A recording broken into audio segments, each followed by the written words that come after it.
Da gero, monagile moduan eta bere tokauko jotzun, abadiari lagundutea, batan bat geixorik egoanean, edo hilteko osorian egoanean, enterroetan.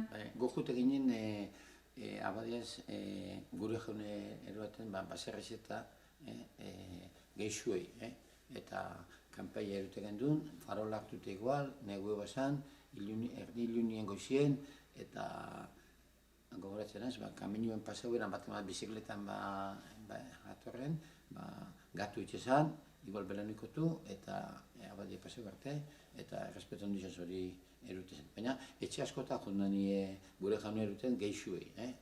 Orduan, emote ban, ez da, uran pizkat emote zen, geixuek bestanik erudakoan ostizia ezin izateuen tragau, eta orduan ez zeuen ametitzen horiek hartzen be. Baina pizkat emote jakuen, ze ja, hilbiarri nahuzenak eta hori behi.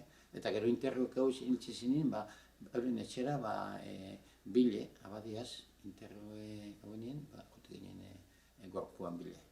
Baina, hilsorian egoanean gure jaune eroateaz aparte, untzinoa edo bere eroaten jaken, ez da horreri zelan esaten jakon.